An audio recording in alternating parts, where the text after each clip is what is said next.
Ready to transform your animations with the illusion of realistic smoke in Adobe Animate.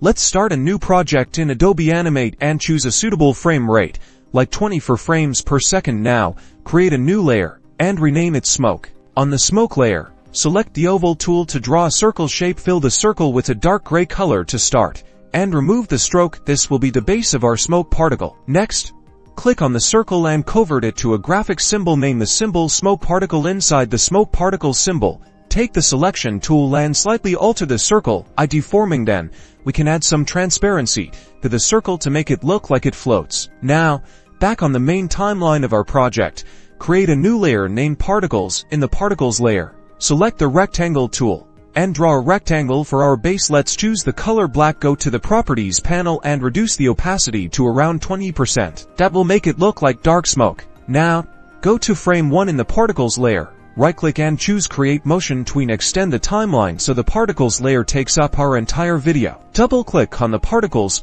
layer and go to Frame 10 feet. Right-click on the Particles layer and insert a keyframe. Grab the Transformation tool and make the rectangle smaller and drag it up on the stage. Repeat this step to draw movement. The trick to realism is variety and movement. Duplicate this smoke shape a few times and then slightly modify their colors, sizes, and positions by going to each rectangle and changing its size. To create a truly mesmerizing effect, experiment with different blending modes like screen or overlay. In the Properties panel, these will make the smoke interact with the background. And there you have it.